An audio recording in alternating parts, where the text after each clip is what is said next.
Assalamualaikum warahmatullahi wabarakatuh.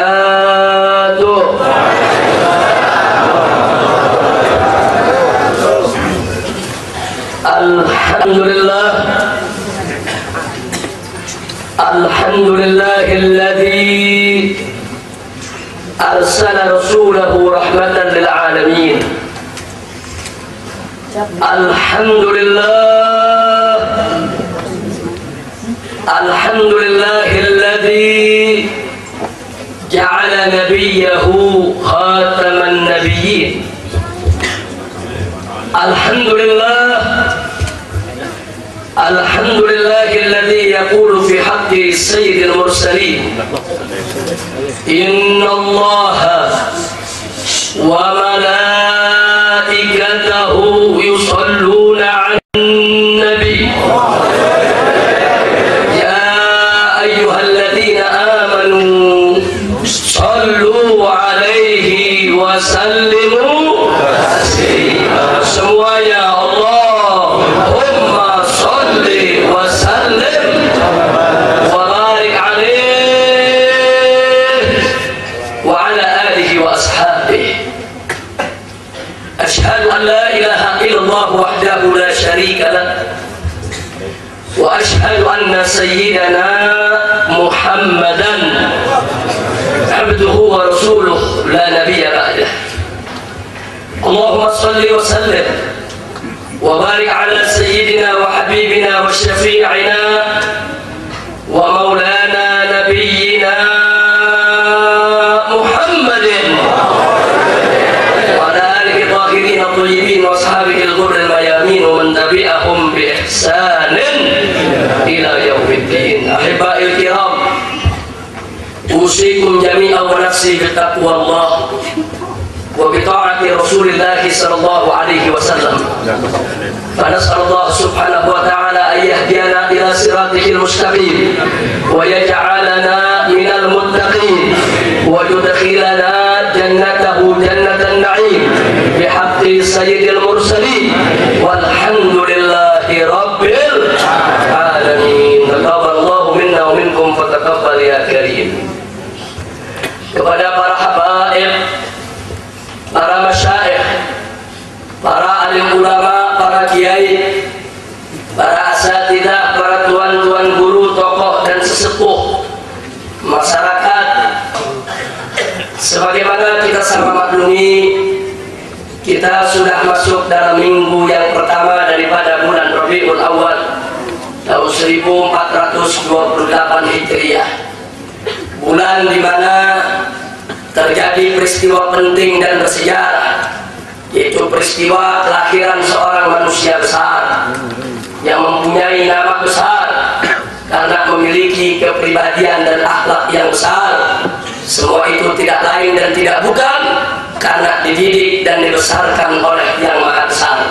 Tidak lain dan tidak bukan adalah kelahiran Nabi besar Sayyiduna Muhammad sallallahu alaihi wa alihi wa sahbihi wa sallama tasliman katsira. Ahiba'il kiram, kita sama tahu bahwa beberapa tahun terakhir ini berbagai macam bencana, musibah dan malapetaka melanda kaum muslimin di negeri yang kita cintai ini. Bahkan tidak sampai di situ, pemurtadan-pemurtadan, pelecehan-pelecehan, penghinaan-penghinaan terhadap syariat yang dibawa oleh Nabi Muhammad sallallahu alaihi wasallam kerap terjadi di Barat. Jadi muncul pertanyaan bagi kita, ada apa kita kaum muslimin di republik ini?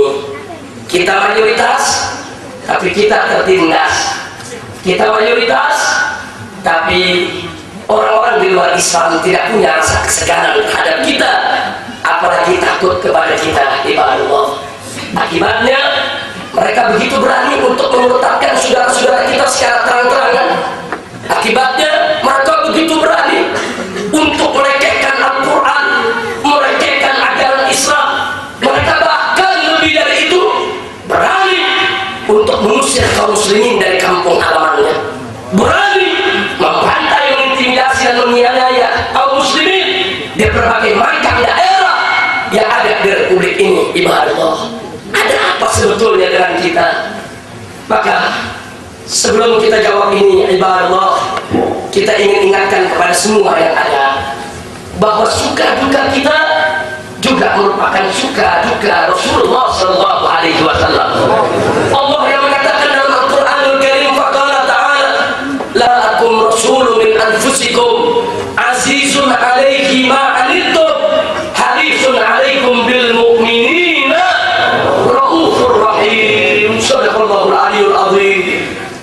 Allah yang menyatakan laqad ja'akum, telah datang kepada kamu sekalian rasulun, seorang rasul, seorang utusan Allah. Rasul yang bagaimana? Min anfusikum, yang Allah ciptakan dari jenis kamu sendiri, bukan dari jenis jin, bukan dari jenis malaikat, tapi dari jenis manusia seperti kamu. Rasul yang bagaimana pula untuk kita mengenali akan diri sifatnya, saudara? Allah yang menyatakan Rasul yang azizun alaihi ma anittum, Rasul utusan Allah yang ikut merasa berat, yang ikut merasa terbebani ma anittum, dengan apa-apa yang kamu derita. Masya Allah. Dari ayat ini menegaskan Rasul yang macam mana yang dikirim oleh Allah kepada kita? Seorang Rasul yang ikut menderita dengan penderitaan umatnya, seorang Rasul yang ikut merasa berduka dengan duka umatnya, seorang Rasul yang akan sangat sedih dan sedih manakala mendapatkan umatnya teraniaya, terintimidasi, hidup dalam penderitaan. Ibadah Allah, seorang Rasul yang harisun alaikum, seorang Rasul yang begitu peduli, begitu punya perhatian, begitu berharap kebahagiaan atas kamu sekalian di umat Islam. Rasul yang bagaimana pula? Rasul yang bil mukminina raufur rahim, Rasul yang punya belas kasih, yang punya belas kasih, yang punya kasih sayang terhadap orang-orang yang beriman. Tidak lain dan tidak bukan, dia Nabi kita tercinta, Nabiuna Muhammad sallallahu alaihi wasallam. Ibadallah, karena itu tidak diragukan lagi, penderitaan yang kita alami saat ini akan sampai beritanya ke kita punya Nabi, dan tidak akan diragukan lagi, saudara, bahwa duka dan sedih kita akan menjadi duka dan sedih beliau. Baik, sekarang kita langsung saja akan mencoba kita kaji sebetulnya apa yang sedang terjadi di sekitar kita. Ibadah Allah. Maka untuk menjawab ini, yuk sama-sama kita kaji sejenak apa yang pernah disabdakan oleh Nabi pada 15 abad yang lalu. Ibadah Allah. Kalau satu riwayat, Nabi menyampaikan kepada para sahabatnya yang mulia, radhiyallahu ta'ala anhum ajma'in. Apa kata Nabi alaihi salatu wassalam? Beliau mengatakan di hadapan para sahabat, yushiku an tada'a alaikumul umam kama tada'a al-akalatu ila qas'atiha. Yushiku, sudah dekat waktu